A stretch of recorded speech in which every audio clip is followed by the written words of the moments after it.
Welcome to the Life Makeovers podcast. My name is Cindy D. Whitmer, and I am the Midlife Makeover Coach, helping you turn your midlife into your best life, one step at a time. Through powerful conversations, my own midlife roller coaster story, and over 3 decades of helping people transform their lives through counseling and coaching, I am on a mission to help you create your own definition of success and happiness. Thank you for being here.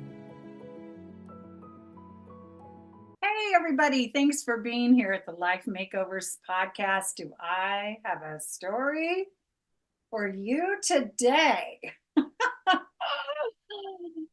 I always joke around that with my coaching clients and in my groups and such that I'm always very willing to embarrass myself if I can help teach some life lessons. And today is another example of me being willing and ready to do that.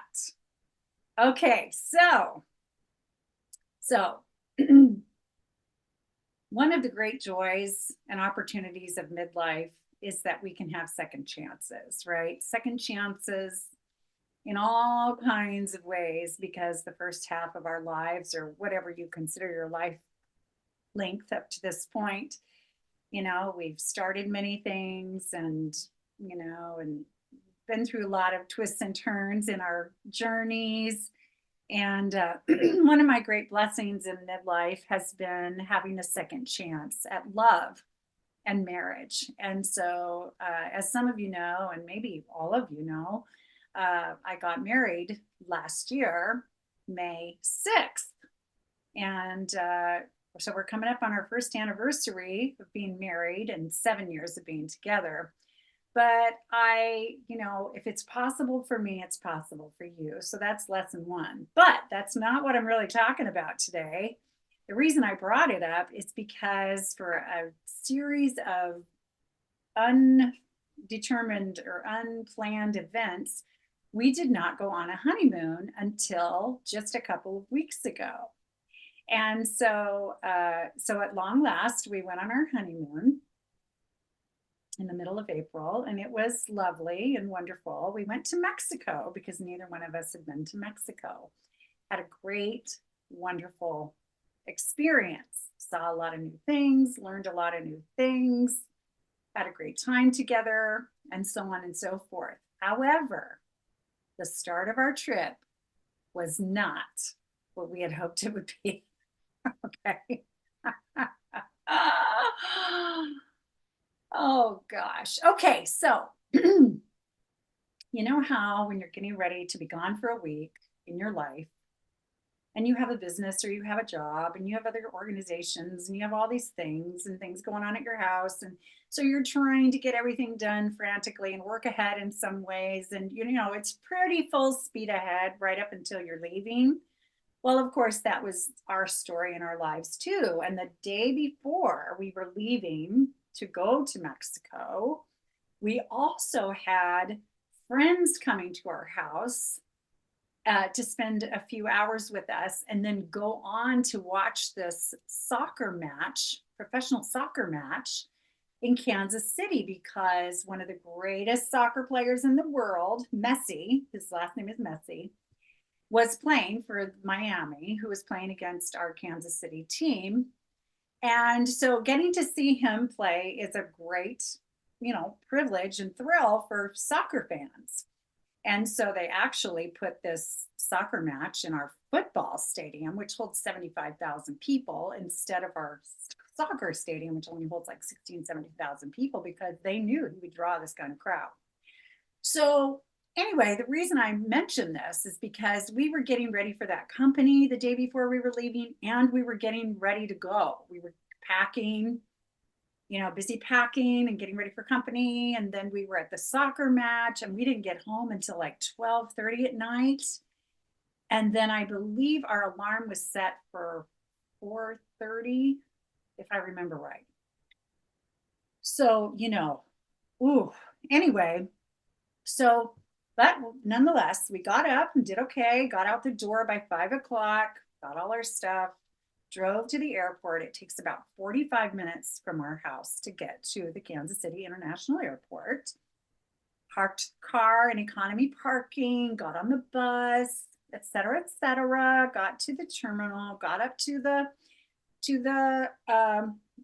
check-in area, and we were flying Southwest. And so, as you know, you can check in the day before, and I had tried to check us in the day before, and Ed's check-in went just fine online, but mine, it said, we need to scan your passport at the customer service desk. And I was like, oh, okay. And I didn't think much of it because I hadn't flown out of the country on Southwest since I'd gotten this new passport. So, because I got married last year, I changed my last name legally to his. Now, you know me, most of you, as Cindy Whitmer. That's my professional name that I've kept, with all my professional branding and everything. Well, anyway, so we get up to the counter, hand over my passport, hand over his passport. And she looks at me, and she looks at the passport, and she looks at me, this nice, lovely, sweet lady from Southwest. And she goes, this isn't the right passport. And I said, no. No, it is. She said, no, this doesn't match your name on the reservation. And I was like, what? I mean, you know how when someone's trying to tell you something and they're looking at you and you're looking at them, and you can't actually register it in your mind, like you can't process it because you just cannot believe it. So then she hands it to me, and it was my other passport. It was my Cindy Whitmer passport instead of my Cindy Smarsh passport. Now, my Cindy Whitmer passport wouldn't have expired either until like 2030 or whatever. But I got married, and changed my legal name. And so I got a new passport that also doesn't expire until like 2033 or something. I packed the wrong passport. And I'm like, oh my gosh. And I said, oh. And then turns out when I made the plane reservation for us, I put in this passport's number, like the one that isn't legally my name anymore, even in the reservation. And so when I looked to check online and it said this passport number, I was like, oh, yep, that's the passport number. Okay, good, boom, boom. Oh, you guys, I thought I would die right there. So then I'm sitting there going, oh, okay, well, so what do we do? And she's like, I can't let you get on this plane. And I'm like, oh. Oh, that's what happens when your passport doesn't match your legal name.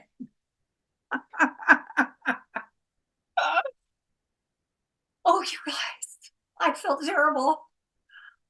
I felt so terrible. I couldn't believe it. I couldn't believe I did it. And Ed was like, oh my gosh, Cindy, I didn't catch it either, because he took a picture of our passports to have with us digitally in case we lost our passports in Mexico. And so he had opened up my passport, saw it was Cindy Whitmer, and get this, that passport had 2 paper hole punches in it, which means it's no longer a legit passport, and neither of us saw this. Well, now I blame myself entirely. I mean, he just quickly took a picture. I mean, clearly I'm the one who's responsible for packing the correct passport. And so I'm like, oh my God, oh my gosh. And she said, there's a flight straight through to Cancun later today at 2:30, but there's only 1 seat left. She said, the only other thing you can do is if you can be back here by 8:00 in the morning, which is like less than 2 hours, there's a flight to Denver and then a connecting flight to, and then you can get on another flight to Cancun. But you have to be back here by 8 o'clock in the morning. Well, by this time it's like 6:15 or something. And we live 45 minutes from the airport. So we're like, well, we look at each other and we're like, whatever, let's try. So she booked us on the whatever flight to Denver, the 9 o'clock flight to Denver or whatever it was.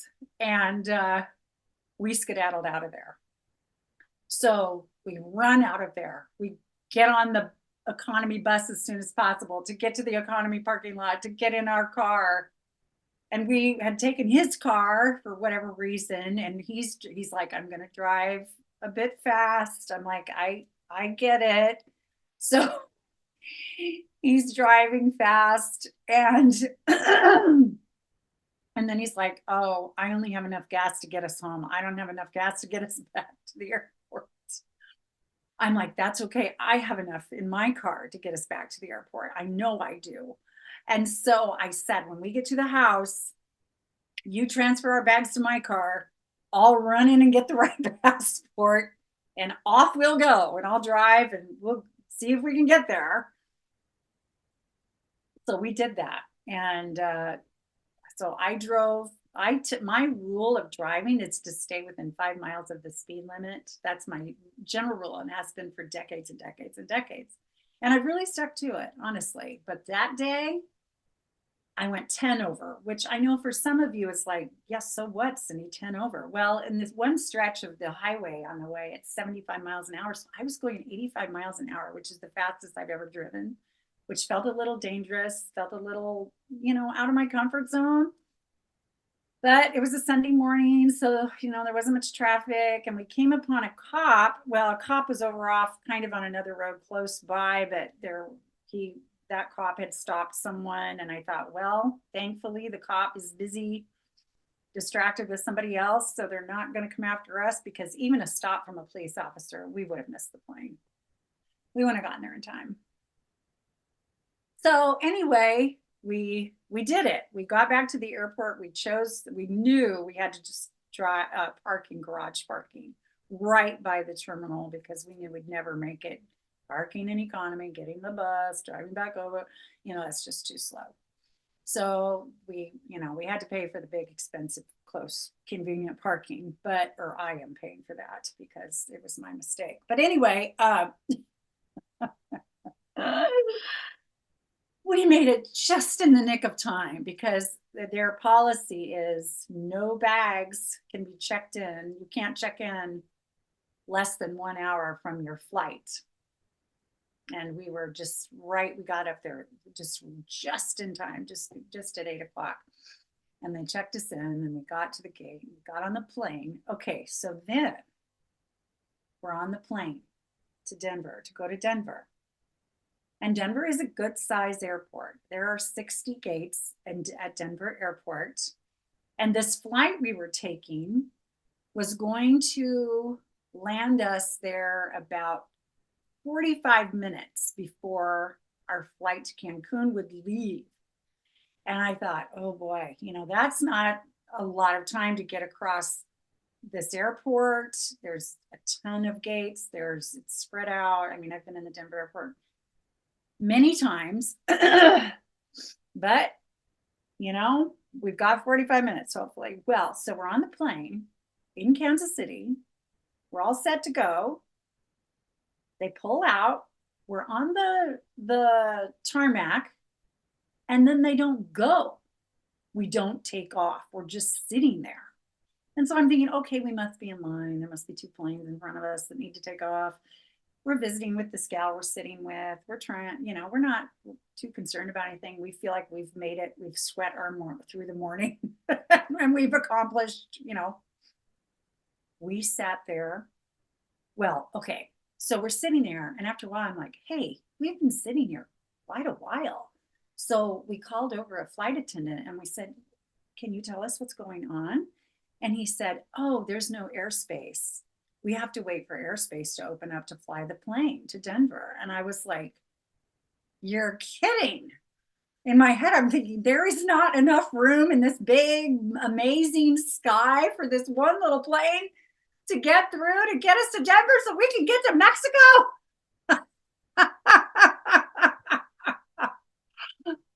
Oh my gosh, you're kidding. We couldn't believe it. So, okay,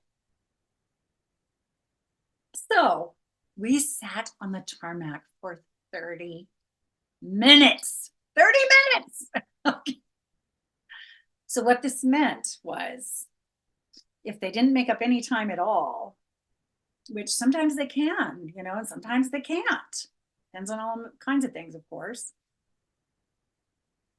Best case scenario, we're probably going to have 15 minutes to get to our gate, which in Denver International Airport and in a lot of airports, that is not, the statistics aren't great for that to happen. But what can you do?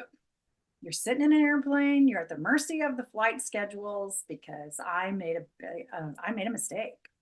So we tried to chill on the plane and we visited with the gal next to us and relaxed a bit, and then we were ready to run like crazy people in the plane.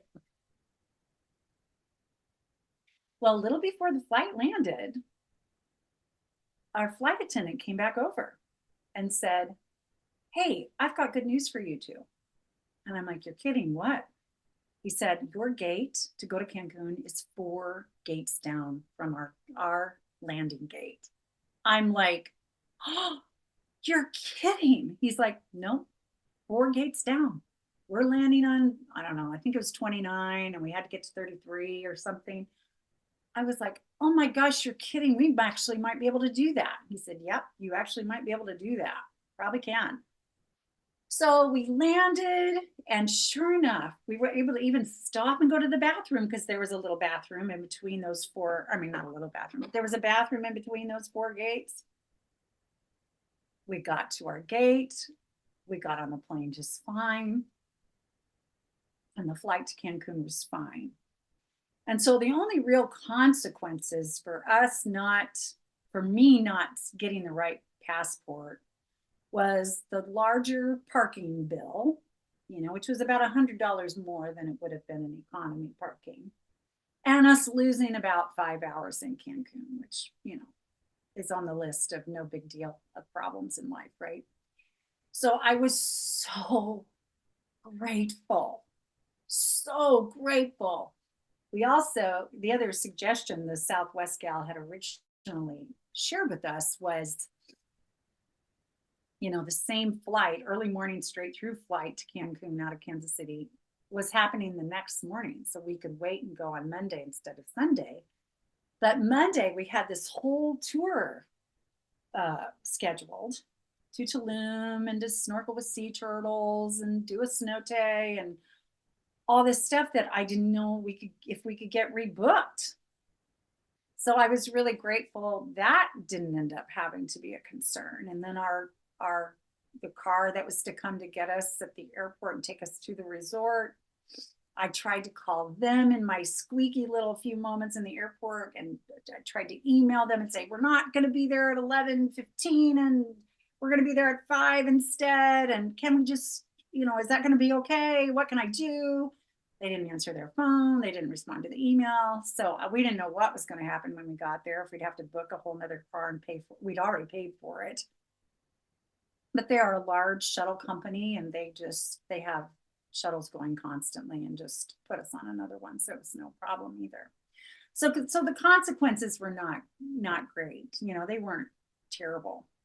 But as I reflected on this, I thought, you know what, Cindy, what happened that you packed the wrong passport? Other than the fact that I'm a human being and human beings make mistakes, right? But really, when you're going out of the country, when you are traveling outside of your own country, the number one thing you want to get right in your packing plans is your passport, not anything else. Everything else can be replaced, everything else can be bought, everything else can be improvised, but not the passport.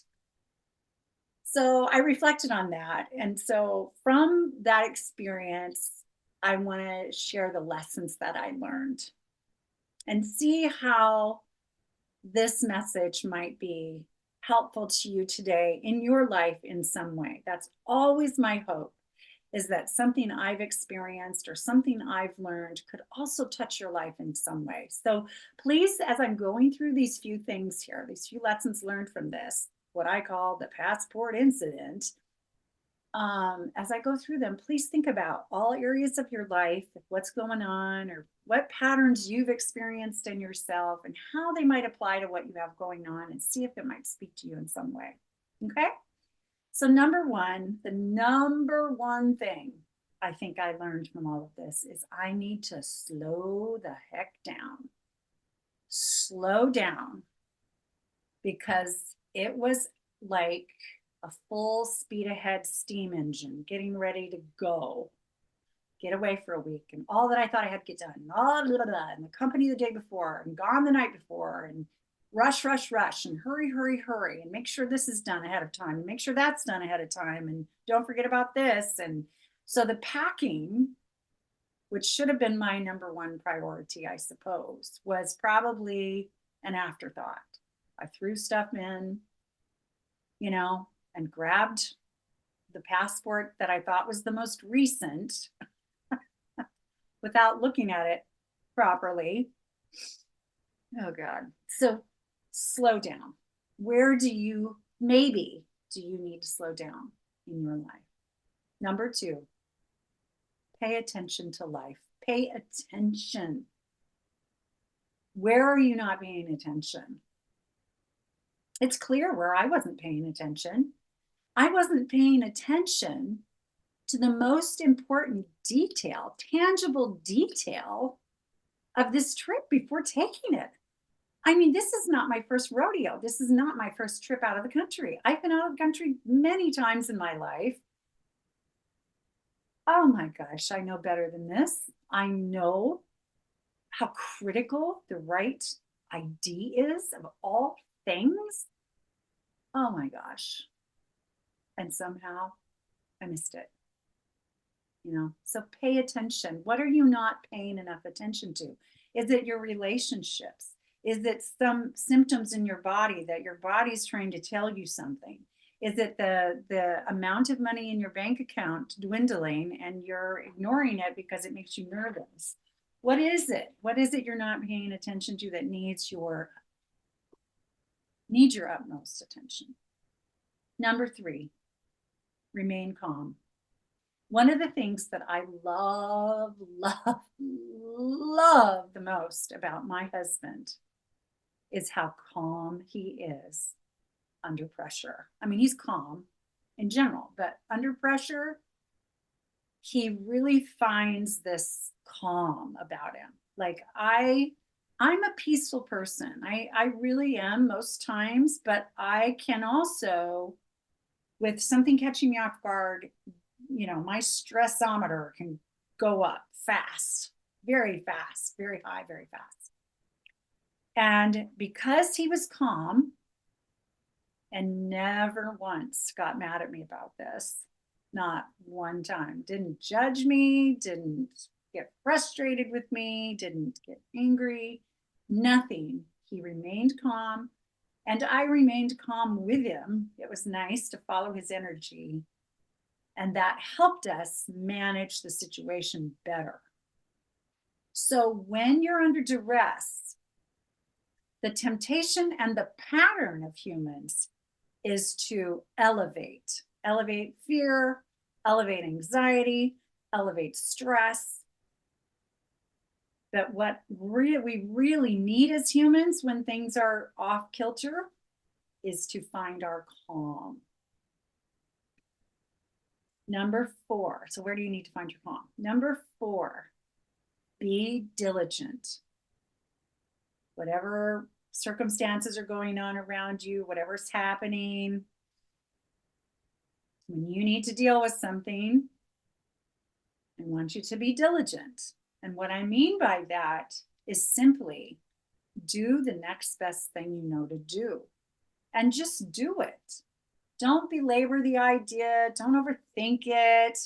Don't get, just get dramatic and just vent and go get upset. Rather, just like I said, be calm and then go, okay, what do we do next? So that was the Southwest gal was helping us, tell us our options from their end. And then he and I looked at each other and we're like, do you want to try to do it and get back in an hour and a half or 2 hour, whatever it was? And it was like, okay, here's what we're going to do. And then we just did every step. Get to the bus, get to the car, get to the house, get the passport, get in the other car, get back to the airport, park close up, get back to the counter, check in, just be diligent. So whatever you're going through in life, do take action when you know action is required, but just be diligent and not overthinking it or belaboring ideas around it. Okay. And then 5, I know this is sometimes very hard, but I would not worry or fret. I would just trust the situation. You want to do what you can, like I said, with diligence, and then kind of not be attached to the results. Let go, do all that you can, and then let it go. I mean, we wondered, oh, are we now going to spend the night in Denver? Are we going to get stuck in Denver now? Are we still not going to get to Cancun today? Are we? And I realize, people, don't write me about this and tell me this isn't a big deal. I know it's not a big deal. I'm using myself as an example and some of the experiences I have to offer something. So in life, we want to trust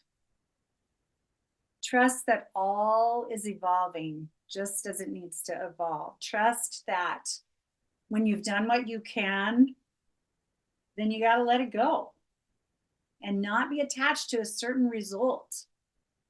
I said to him, maybe we're not meant to get to Cancun until tomorrow. I don't know why that would be true, but maybe there's some reason. I thought maybe we would be stuck for another day at home and something would happen to one of our kids or family members and then we would need to handle an emergency and not go to Mexico at all. And I mean, I wasn't being dark. I was just being like curious, like, like what, how come this change of plans? This is so interesting. I mean, the only answer to that might be, well, just because you took the wrong passport, Cindy. But I kind of like to look bigger picture about life and trust something bigger is always going on than our little human details.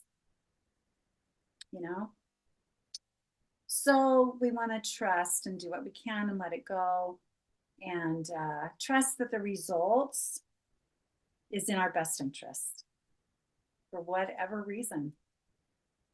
And so because I don't think it would have been life-changing to be one day late to Cancun or anything, but it could be life-changing for me to get it in my head to pay closer attention, slow down in my life, remain calm, be diligent, and trust. I mean, those are powerful messages for me, and I hope they are for you as well. Because if we can live by those behaviors, if we can approach anything that goes on, anything, a health diagnosis that is scary, a relationship breaking down that's devastating, a job loss, a death of a loved one, whatever it is, if we can do these things, our life will flow better. It sincerely will. I promise you. And that is what's possible for all of us at all times. So, thank you so much for listening. And